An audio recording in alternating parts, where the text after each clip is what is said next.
கடந்த ஏப்ரல் மாதம் ஈரானில் சுட்டு வீழ்த்தப்பட்ட ஒரு அமெரிக்க ஈகிள் போர் விமானத்தின் பைலட் தான் விமானத்திலிருந்து வெளியேறுவதற்கு முன் ஒரு வியப்பூட்டும் காட்சியை பார்த்திருப்பதாக தெரிவித்து இருக்கின்றார். பல ஈரானிய ட்ரோன்கள் ஒன்றுடன் ஒன்று இணைந்து ஜெலிஃபிஷ் போன்ற வடிவத்தில் ஒரே அமைப்பாக நகர்ந்ததாக அவர் கூறியிருக்கிறார். அமெரிக்காவில் ஒரு அதிர்ச்சியூட்டும் செய்தியாக அவர்களுடைய உளவுத்துறைகளால் பார்க்கப்பட்டதாகவும் அது குறித்த ஆராய்வுகளை அவர்கள் தொடர்ந்து மேற்கொள்வதாகவும் அல்லது இன்று இந்த சத்தம் சந்தடி இல்லாமல் ஒரு பேச்சுவார்த்தைக்கு செல்வதற்கான காரணங்களில் அதுவும் ஒன்றாக அமைந்ததற்கான காரணம் இவர்களால் எதிர்பார்க்காத படியான ஒரு வளர்ச்சியை ஈரான் காட்டி இருக்கின்றதா என்கின்ற தன்மையை, அதாவது அவர்கள் அந்த விமானி கூறுவதை நம்புகின்றார்கள். அது ஒரு ஆகாய கன்னிவெடி என்கின்ற தரப்பு என்ற புதிய ஒரு சொற்பதத்தை ஏற்படுத்த முயற்சிக்கும் என்றால் ஏர் மைனிங் எனப்படுகின்ற, அதாவது எந்த ஒரு பொருளுக்கும் அந்த அபாயத்தை தரக்கூடிய வகையில் அவ்வாறான ஒரு தொழில்நுட்பம் எதிர்காலத்தில் பிரசித்தி அடையலாம் அல்லது மேலும் மெருவாக்கப்படலாம். இவ்வாறாக பல ஆளில்லா கலங்கள் ஒரே நேரத்தில் ஒரு ஒருங்கிணைக்கப்பட்ட வகையில் செயற்படுமாக இருந்தால் அதன் தொழில்நுட்பம் என்ன, அவ்வாறான தொழில்நுட்பத்தை எவ்வாறு ஈரான் அடைந்தது, இது நான் ஏற்கனவே கூறியது போல ஒரு ஆகாய கன்னிவடி என்கின்ற ஒரு சூழ்நிலையை ஏற்படுத்துமா போன்றவற்றை ஆராய்கின்றார்கள். அமெரிக்க ஜனாதிபதி டொனால்ட் ட்ரம்ப் அவர்களால் ஆரம்பிக்கப்பட்ட போர் என்பது ஒரு புதிய உலகத்தை திறந்துவிட்டு சென்றிருக்கின்றது. அதன் தொடர்ச்சியாகத்தான் நாங்கள் இதனை பார்க்க முடியும். இது ஒரு புதிய அல்லது எங்களுடைய காலத்தில் நாங்கள் காண்கின்ற ஒரு புதிய ஒரு மாற்றமாக அந்த 5 ஐஸ் எனப்படுகின்ற இந்த ஆங்கில நாடுகள், அதாவது America, Canada, England, Australia, New Zealand, இந்த 5 நாடுகளுக்குமான ஒரு பெரிய உளவு வலையமைப்பு ஒரு ஒருங்கிணைப்பு இருக்கின்றது. அவர்கள் எச்சரித்து விட்டார்கள், சில மாதங்களில் நாங்கள் பாரிய சவால்களை எதிர்கொள்ளப் போகின்றோம் என்று. அவர்கள் அதற்கான முயற்சிகளை இப்பொழுது கனடா கூட இந்த ஆர்டிபிஷியல் தொழில்நுட்பத்திற்கான பல முயற்சிகளையும் கட்டுப்பாடுகளையும் வரைகளையும் கொண்டு வருவதற்கான காரணம் சில மனிதனுடைய செயற்பாட்டை விட அதிகமாக செல்ல போகின்றது என்பதனால் அதனால் கட்டுப்பாடுகள் பல கொண்டு வரப்படுகின்றன. அடுத்து வரப்போகின்ற அந்த ஏஐயின் தொழில்நுட்பங்கள் மனிதர்களையே கட்டுப்படுத்தும் அல்லது மனித மூளையை விட திறமான முடிவுகளை அல்லது அந்த வேகமான முடிவுகளை எடுக்கக்கூடிய தன்மையை கொண்டவையாக இருக்கின்றது என்பதை கண்டுபிடித்தவர்களே ஒத்துக்கொள்கின்றார்கள். எனவே இது ஒரு அதாவது எதிர்காலம் எவ்வாறு இருக்க போகின்றது என்பதை நாடுகள் கூடி திட்டமிட வேண்டிய நிலைக்கு செல்லுகின்றது என்பதில் எந்தவித மாற்று கருத்தும் இல்லை.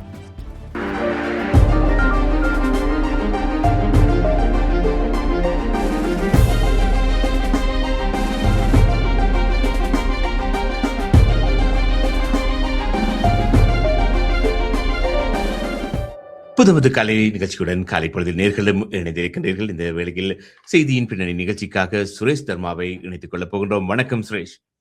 வணக்கம் தர்மா. வணக்கம் நேர்களே. பொதுவாகவே தற்பொழுது அமெரிக்கா ஈரான் யுத்தம் என்றுள்ள எல்லா யுத்தங்களிலும் இந்த ட்ரோன்களின் தாக்கம், அதாவது ட்ரோன்களை பயன்படுத்தி இந்த யுத்தத்தில் ஈடுபடுவது இப்பொழுது சகஜமாகிவிட்டது. அதாவது ஆள் இல்லாமல் இந்தந்த இடங்களுக்கு சென்று தாக்குதல் நடத்த வேண்டும் என்று சொன்னால் இந்த ட்ரோன்களை பயன்படுத்தி தாக்குதல் மேற்கொள்ளப்படுகின்றது. கடந்த ஏப்ரல் மாதம் ஈரானில் சுட்டு வீழ்த்தப்பட்ட ஒரு அமெரிக்க ஈகிள் போர் விமானத்தின் பைலட் தான் விமானத்திலிருந்து வெளியேறுவதற்கு முன் ஒரு வியப்பூட்டும் காட்சியை பார்த்திருப்பதாக தெரிவித்து இருக்கின்றார். அது என்னவென்று சொன்னால் பல ஈரானிய ட்ரோன்கள் ஒன்றுடன் ஒன்று இணைந்து ஜெலிஃபிஷ் போன்ற வடிவத்தில் ஒரே அமைப்பாக நகர்ந்ததாக அவர் கூறியிருக்கின்றார். இந்த தகவல் அமெரிக்க உளவுத்துறையில் பெரிய ஒரு விவாதத்தை ஏற்படுத்தி இருக்கிறது. இப்படி பார்க்கின்ற பொழுது இந்த ட்ரோன்களின் இந்த அபார வளர்ச்சி, தொழில்நுட்ப வளர்ச்சி உலகத்தின் போர் செய்கின்ற ஆற்றல், போர் செய்கின்ற முறைமையை முற்றுமுழுதாக மாற்றி இருக்கிறது என்றுதான் சொல்லி இருக்கிறது. இந்த அமெரிக்க அந்த பைலட்டின் இந்த அறிக்கை பற்றியும் இந்த ட்ரோன்களின் தொழில்நுட்பத்தின் மாற்றம் தொடர்பாகவும் உங்களின் கருத்து எப்படி இருக்கின்றது? இல்லை, நிச்சயமாக இது அமெரிக்காவில் ஒரு அதிர்ச்சியூட்டும் செய்தியாக அவர்களுடைய உளவுத்துறைகளால் பார்க்கப்பட்டதாகவும் அது குறித்த ஆராய்வுகளை அவர்கள் தொடர்ந்து மேற்கொள்வதாகவும் அல்லது இன்று இந்த சத்தம் சந்தடி இல்லாமல் ஒரு பேச்சுவார்த்தைக்கு செல்வதற்கான காரணங்களில் அதுவும் ஒன்றாக அமைந்ததற்கான காரணம் இவர்களால் எதிர்பார்க்காதபடியான ஒரு வளர்ச்சியை ஈரான் காட்டி இருக்கின்றதா என்கின்ற தன்மையை, அதாவது அவர்கள் அந்த விமானி கூறுவதை நம்புகின்றார்கள் அல்லது அதனை நம்பகத்தன்மையுடையதாக எடுத்து ஆராய்கின்றார்கள் என்று சொன்னால், ஒரு எலி மீன் என்பது நீங்கள் பார்த்தால் தெரியும், ஒரு குடை போல இருக்கின்ற ஒரு எலும்புகளற்ற ஒரு சாதாரண ஒரு குடை போன்ற தோற்றத்தை உடைய செல்கின்ற ஒரு தன்மையுடையது. அதாவது நீர்நிலைகளில் மேல் நோக்கி செல்லும் பொழுது அதன் தோற்றம் என்பது ஒரு ஒருங்கிணைக்கப்பட்ட ஒரு குடை போன்ற தோற்றமாகவும் இருக்கும். அவ்வாறான ஒரு தோற்றத்தை உடைய ட்ரோன் வரவுகளை அல்லது சமிஞ்சைகளை தான் கண்டதாக அவர் குறிப்பிட்டிருக்கின்றார். தான் விமானத்தில் இருந்து வெளியேறுவதற்கு முதல் கண்ட காட்சியாக அதனைத்தான் அவர் குறிப்பிட்டிருக்கின்றார். அவ்வாறு செய்கின்ற பொழுது அதனை அவர்கள் அந்த மெஷ் நெட்வொர்க்கிங் எனப்படுகின்ற ஒரு ஒருங்கிணைக்கப்பட்ட ஒன்றுக்கு ஒன்று சங்கேத பாசைகளை பகிரக்கூடிய அல்லது ஒன்றை ஒன்று வழிநடத்தக்கூடிய இந்த ட்ரோன்கள் இருக்கின்றனவா என்கின்ற கேள்வியை அது எழுப்பியுள்ளது என்று சொன்னால், ஒரு தொலை தூரத்திலிருந்து இயக்குகின்ற ஒரு இயக்குநர்களின் இயக்கத்தில் அது இயங்குமாக இருந்தால் ஒன்றுக்கு ஒன்று தன்மை வேறுபட்டதாகவும் ஒருங்கிணைக்கப்பட்ட ஒரேடியாக அவ்வாறான ஒரு செயற்பாட்டை அடைய முடியாததாகவும் அது இருக்கக்கூடிய தன்மைகள் இருக்கின்றன. ஆனால் இவ்வாறு ஒருங்கிணைக்கப்பட்டு செயற்படுகின்ற ஒரு இதில், அதாவது தலைமைத்துவ விமானமாக ஒரு ட்ரோன் ஆளில்லா விமானம் இருக்கு, அதன் கீழ் குடை போன்ற அமைப்பில் மற்ற விமானங்கள் வருகின்ற பொழுது அல்லது இந்த ஆளில்லா விமானங்களோ அல்லது இந்த விமான கருவிகள் வருகின்ற பொழுது அது ஒரு ஆகாய கன்னிவெடி என்கின்ற தரப்பு என்ற புதிய ஒரு சொற்பதத்தை ஏற்படுத்த முயற்சிக்கும் என்றால், ஏர் மைனிங் எனப்படுகின்ற, அதாவது எந்த ஒரு பொருளுக்கும் அந்த ஒரு அபாயத்தை தரக்கூடிய வகையில் அவ்வாறான ஒரு தொழில்நுட்பம் எதிர்காலத்தில் பிரசித்தி அடையலாம் அல்லது மேலும் மெருவாக்கப்படலாம். அந்த மெருவாக்கப்பட போகின்ற தன்மையைத்தான் இவர்கள் அந்த ஒரு பெரிய அதிவேகமாக எடுக்கின்றார்கள். இப்பொழுது நாங்கள் சாதாரணமாக பார்ப்போமாக இருந்தால், இந்த போர்கள் தான் விமானங்களின் வடிவமைப்பை மாற்றியமைப்பதாகவோ அல்லது அவற்றின் பயன்பாட்டை மாற்றியமைப்பதாகவோ, பொதுமக்கள் பயன்பாட்டிற்கு இன்று உலகளாவிய ரீதியில் முதன்மையானதாக இருந்தால் கூட இவற்றின் வளர்ச்சி என்பது, அதாவது இந்த ரேடர் கருவிகளில் இருந்து ஜெட் விமானங்கள் தயாரிப்பதாக இருக்கட்டும் அல்லது இந்த பிரஸ்ரைட் கேபின் எனப்படுகின்ற உள்ளுக்குள் வெளி அழுத்தங்கள் இல்லாத அளவில் செல்லக்கூடிய அதி உயரத்தில் பறக்கக்கூடிய விமானங்களாக இருக்கட்டும் அல்லது அதிலிருந்து விமானங்களில் இருந்து அந்த மிசைல்ஸ் ஆக இருக்கட்டும், அவ்வாறு வளர்ந்து வந்ததற்கான காரணம் முழுவதுமே இந்த போர் அரங்கு சம்பந்தப்பட்டதாகவும், அதைவிட இந்த போரரங்குகளில் தான் இந்த விமானிகளால் இந்த விமானம் தாக்கப்படும் பொழுது அந்த விமானங்களில் இருந்து பாதுகாப்பாக இந்த வெளியேறக்கூடிய தன்மையும் இருக்கின்றது. அதன் நிச்சயமாகத்தான் இந்த ஸ்டெல்த் எனப்படுகின்ற ரேடர்களின் அகப்படாத தன்மையும் இப்பொழுது நாங்கள் இந்த ட்ரோன் என்கின்ற ஒரு புதிய பொறிமுறைகள், அதாவது ஆளில்லாத ஆகாய விமானங்கள் அல்லது பரப்பு பொருட்கள், அவை விமானங்கள் என்று கூறுவதை விட ஒரு பரப்பு பொருட்கள் என்றுதான் கூற வேண்டும் என்றால் அவற்றின் உருவங்கள் எல்லாம் மிகவும் சிறியவை மற்றும் அவற்றின் தொழிற்பாடுகள். ஆனால் அவை எல்லாம் இந்த ஜிபிஎஸ் எனப்படுகின்ற இந்த குளோபல் பொசிஷனிங் சிஸ்டம் என்கின்ற திட்டத்தின் கீழ் ஒருங்கிணைக்கப்பட்டவையாக இலக்குகளை துல்லியமாக தாக்கி அளிக்கக்கூடியவையாக இருப்பதனால்தான்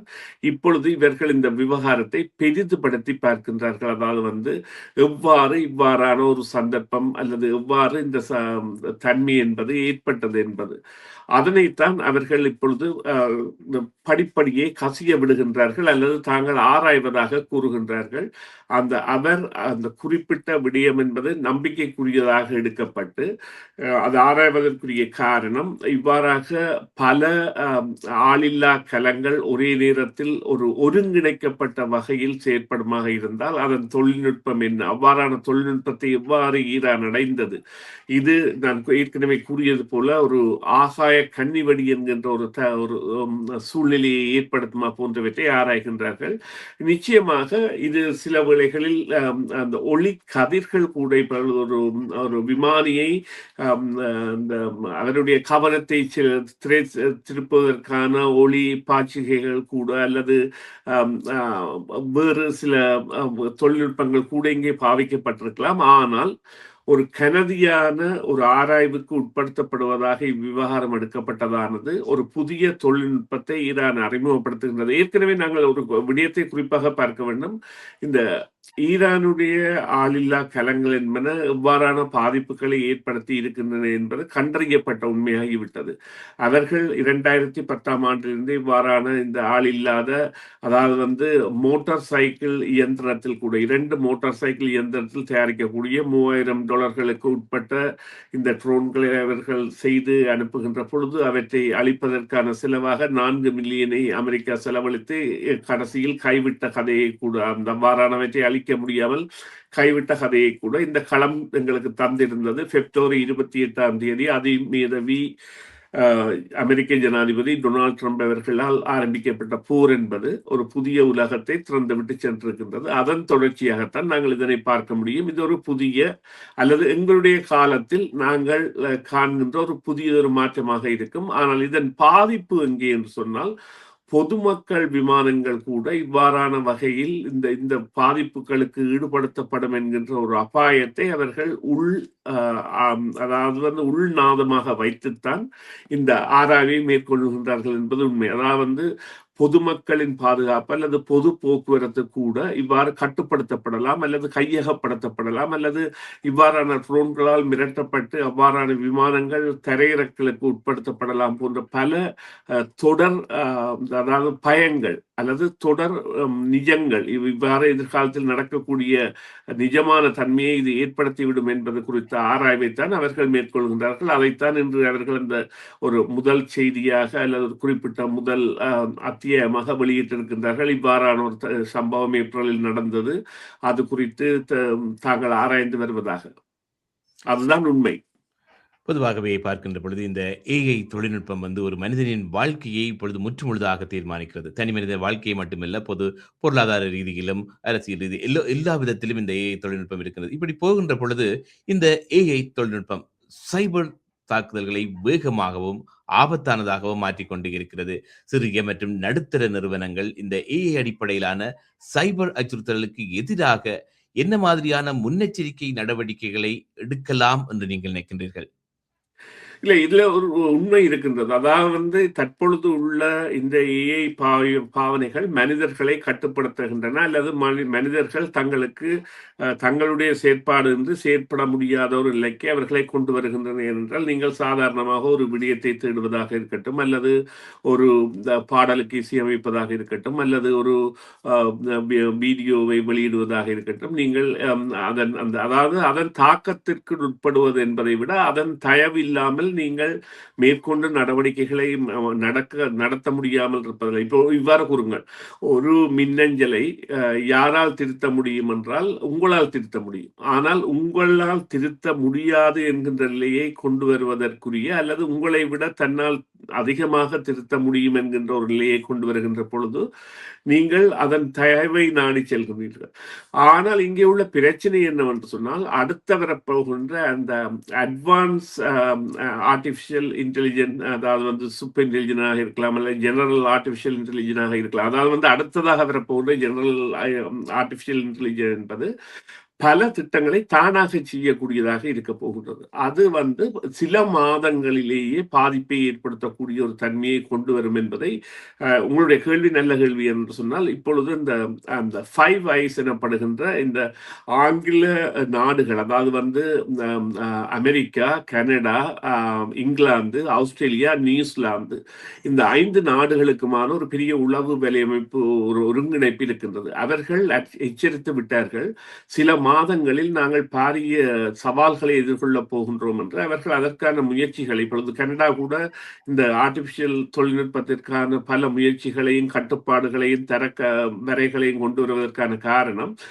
சில மாதங்களில் பாரிய விளைவுகள். இப்பொழுது நீங்கள் அதாவது ஒரு தொழில்நுட்பத்திற்கான உதவியை மாத்திரம் கேட்பதாக இல்லை, நீங்கள் அதாவது அட்வான்ஸாக வரப்போகிறதா ஜெனரல் ஆர்டிபிஷியல் இன்டெலிஜென்ஸ் என்பதை நீங்கள் ஒரு கணனியை கைப்பற்றுவதற்கான அல்லது ஒரு தரவை பெறுவதற்கான அல்லது ஒரு கணனி செயலியை செயலிழக்க வைப்பதற்கான ஒரு சாஃப்ட்வேரோ அல்லது ஒரு அல்லது ஒரு இன்டகிரேட்டட் ப்ரோக்ராம் எனப்படுகின்ற சில அதாவது வந்து ஏற்கனவே தயாரிக்கப்பட்டு நாங்கள் தரவுகளை மட்டுமிட்டு பெறுபவர்களை பெறுகின்ற செயலிகளை கூட அவை இல்லாது செய்துவிடக்கூடிய தன்மையை கொண்டிருக்கின்றன என்பதை அவர்கள் உளமாற ஒத்துக்கொண்டிருக்கின்றார்கள் என்னவென்று சொன்னால் மனிதனுடைய செயற்பாட்டை விட அதிகமாக செல்ல போகின்றது என்பதனால் அதனால் கட்டுப்பாடுகள் பல கொண்டு வரப்படுகின்றன. கட்டுப்பாடுகளில் உண்மையிலேயே இந்த ஏஐயின் அடுத்த 2 பிரமாணங்களும் சில வரையறைகளுக்கு வைத்திருக்கலாம். நாடுகளுக்கும் ஆராய்ச்சிகளுக்கும் மாத்திரம் பாவிக்கப்படுவதற்கான நடவடிக்கைகள் இருந்தால் இப்பொழுது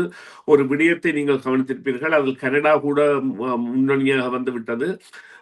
15 வயதினருக்கான கணனி மூலமான அல்லது தொலைபேசி மூலமான செயற்பாடுகளை அல்லது தொலைபேசி செயற்பாடுகளை தடுத்தல் போன்றவற்றில் பல நாடுகளும் ஈடுபட்டு வருகின்றன. அவற்றிற்குரிய காரணம் இந்த ஏஐயின் செயற்பாடுகளும் அவற்றை அவர்கள் பயன்படுத்துகின்ற விதங்களும் போன்றவையும் தான். எனவே இதனால் இருக்கின்ற நன்மை என்பதை விட ஆபத்துக்கள் அதிகமாக இருக்கும் என்பதை, அதாவது வந்து சில மாதங்களில் என்று அவர்கள் குறிப்பிட்டது நான் நினைக்கின்றேன் இந்த வார ஆரம்பத்தில் அவ்வாறான ஒரு அறிக்கை வெளிவந்திருந்தது. அதாவது வந்து மிகவும் தங்களுக்கு ஒரு அக்கறைக்குரிய விடயமாக இந்த விடயம் இருக்கின்றது. அவர்கள் வந்து இதற்குரிய காரணங்களாக சில நாடுகளை கூட எடுத்து பார்க்கிறார்கள். இவ்வாறான நடவடிக்கைகள் சீனா மற்றும் ரஷ்யா, ஈரான் மற்றும் அந்த வடகொரியா, மற்றது இந்த ஹேக்கிங் எனப்படுகின்ற அந்த கைப்பற்றுதலில் ஈடுபடுகின்ற சட்டவிரோத குழுக்கள் அவர்களுடைய செயற்பாடுகள் அதிகரிக்கும் என்பதையும் அதன் மூலம் பெரிய